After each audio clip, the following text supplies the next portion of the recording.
Hello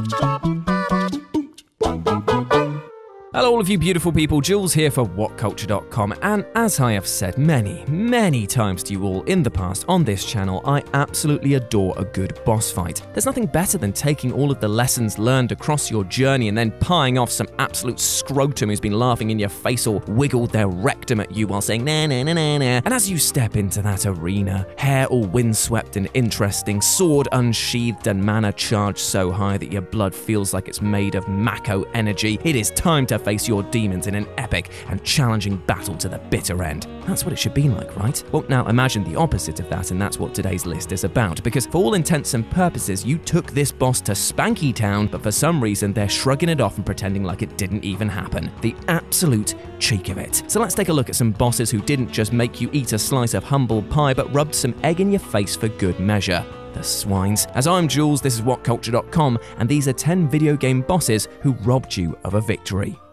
Number 10. GENICHIRO, Sekiro, Shadows Die Twice. So, in case you didn't already know, Sekiro is not an easy game. If Bloodborne was Dark Souls on speed, then Sekiro is like Dark Souls on MD in that you're constantly rushing your nards off and getting up close and personal with everyone around you. And it's also kind of like a drug come down, as the horrors that you face and the sheer amount of effort that you have to put in just to get through the day is magnified to the nth degree. And if the regular enemies don't take any prisoners, is it any wonder that the bosses are chunks of burning hot piss right in your eyes? In your very eyes? No, not in the slightest. And players are given an insight into just how the game wants to punish you very early on with the first encounter with GENICHIRO. For a new player, his sweeping moves and speed will be absolutely alien, and you'll get your arm lopped off quicker than you can say, bloody hell, I fed the kid the wrong rice bowl and I'm not going to get the secret ending. He also hits like a freight train, meaning that you can make 1 or 2 mistakes at best. However, he can be beaten. But the only issue is that the game completely fomps you off with a projectile distracting Wolfie here and then Genny slicing off his arm like a little prick. I beat you fair and square, at least take that defeat like a man with honor. Oh, who am I kidding? He's a lost cause. Number 9. EDELGARD, Fire Emblem 3 Houses, Golden Deer Route. Fire Emblem 3 Houses is a rather deep game, and things begin with a pretty tough choice over which house to join. By selecting the Golden Deer route, the fight against the mysterious Flame Emperor comes to a sudden halt when the identity of the masked foe is none other than Black Eagle's leader, EDELGARD, which forces everyone to choose a side, and that will put you right in the path of Eddie more than a few times across this 50-hour campaign. And each and every time you push her forces back, she'll just force a retreat and deny the player a real victory. Sure, you've won the battle, but it's always made clear that the war is far from over. And for those Warhammer 40k fans out there, it's like saying the Imperial Fists never lose because they're just off fortifying other positions. About 3 people might get that joke, but it was totally worth it, as is subbing to my Warhammer channel, Live and Let's Dice. Do it now, you will not regret it. Well, you might, but that's, I've got to sell it somehow. So yeah, being poked and prodded by this foe and then being told that you almost caught her only to just miss out time and again is infuriating to say the least. Number 8. VERGIL, Devil May Cry 3, Dante's Awakening. Despite the cheesy dialogue present in most Devil May Cry games, there's no denying that the sibling rivalry between Vergil and Dante, while childish, has gifted gamers some of the best fight sequences in recent memory. In particular, the third entry in the series, 2005's Devil May Cry 3 Dante's Awakening, saw Dante ascending a holy tower before facing off with Vergil at its summit. It's a tough battle and will force you to chain together some massive combos in order to stop Vergil from hammering at you with his own blistering moveset, but it is a truly enjoyable one. Well, that is until the end cutscene that takes place after your victory, and it is not what you might expect. Here, Vergil and Dante exchange words before Vergil plunges Yamato into his chest, and as Dante attempts to stand, this results in Vergil planting Rebellion, Dante's own sword, into his abdomen. The mission ends, and the player's victory has been wiped away from existence. Damn you, Vergil! Number 7. Let's Shake, No More Heroes.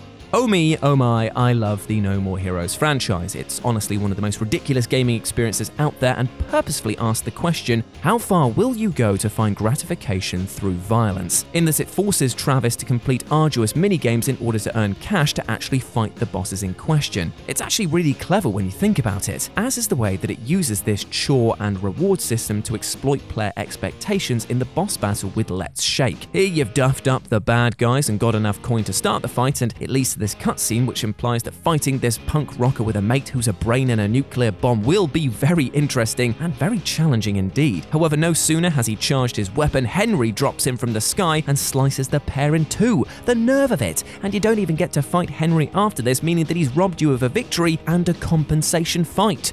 Rude. Number 6. GHIRAHIM, The Legend of Zelda Skyward Sword. There's nothing worse than being teased by a boss again and again despite the fact that you've handed them their own arse on a silver platter, but such is the case with GHIRAHIM, who for some reason continues to dog your progression even though you've sent him packing like a cheeky whippet on more than one occasion. After every battle bar his final, he always seems to magically disappear despite the sort of victory demanding some sort of celebration. As a result, it never really feels like you've got a true win. It then puts into your mind that GHIRAHIM was just toying with us, making the encounters all the more annoying. We literally had you beat and now I feel like a loser because of how blasé he's acting towards this defeat.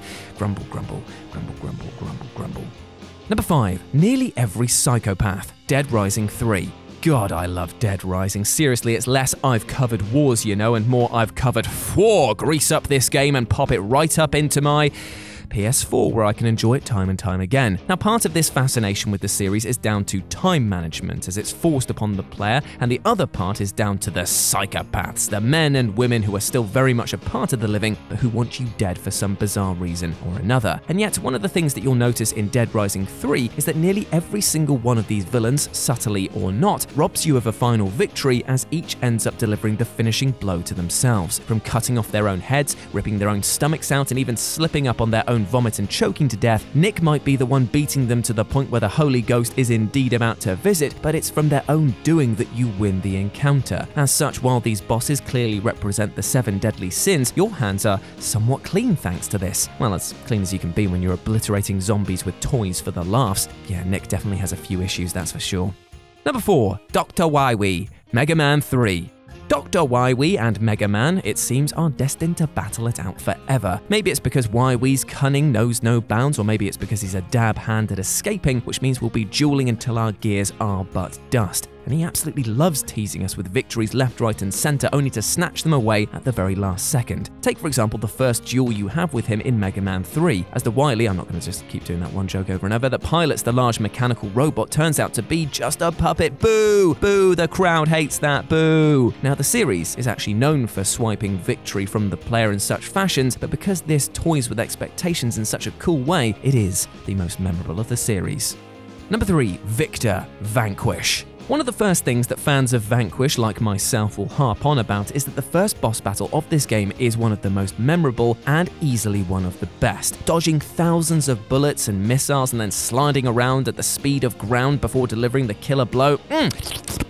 Big slurp. It is an adrenaline rush from start to finish and leaves you like a sweaty ape whooping and hollering for more. So let's take that experience and transplant it onto the final battle, which ticks many of the same boxes, but has an altogether different outcome. The bullet count is ridiculous, the enemies are now 2 robots which move at the speed of light and will treat you like a tin can for how little your armor protects you against their combined assault, and while seeing off the pair is immensely satisfying, that's completely undone when it's revealed that the main antagonist, Victor, wasn't even in one of these suits and both were just puppets that he was controlling remotely. What a dong! And we don't even get to fight him later, as this is the last time that we see him. It turns an utterly brilliant encounter into a rage-inducing one that we can only hope gets addressed in Vanquish 2, which will likely never get made. Sad face. Number 2. BEATRIX, Final Fantasy IX.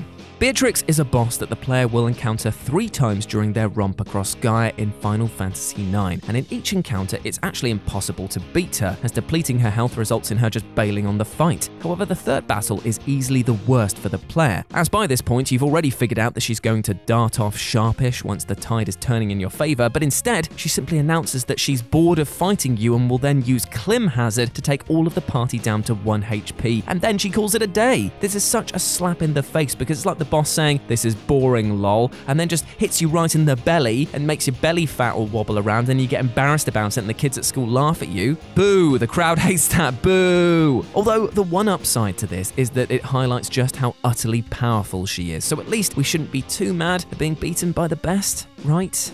Right? Boo. And number 1, Leon, Kingdom Hearts.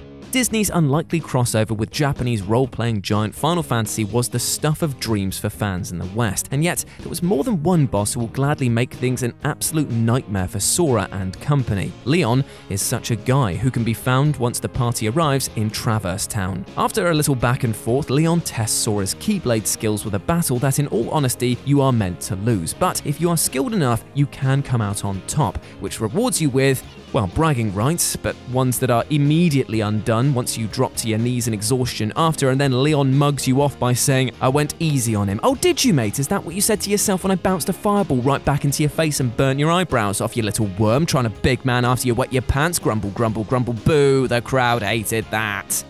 And there we go, my friends. Those were 10 bosses that robbed you of a victory. I hope that you enjoyed that, and please let me know what you thought about it down in the comments section below. And if you want to chat to me more about video games, films, TV, and everything else, especially Warhammer 40k, talk to me about Warhammer 40k, then you can do so. Then you can do so at RetroJ over on Twitter. But before I go, I just want to say one thing. We spoke today about video game bosses who basically played unfairly, and unfortunately that is a situation that we will probably encounter quite a lot in our real lives, that situations are just sometimes incredibly unfair for no reason. But I just want to say to you, that's okay. It will happen to everyone at some point in their lives, and it is very okay to take a step back from a situation that is giving you a lot of grief and realizing that sometimes throwing energy at it isn't going to help. What you need to do instead is rebalance it. Try and look at the situation objectively and figure out if you can best spend your energy somewhere else. And if you need help with that, friends, family, professionals in the support industry, all of these people care about you and want you to do well. So remember, a problem shared is a problem solved.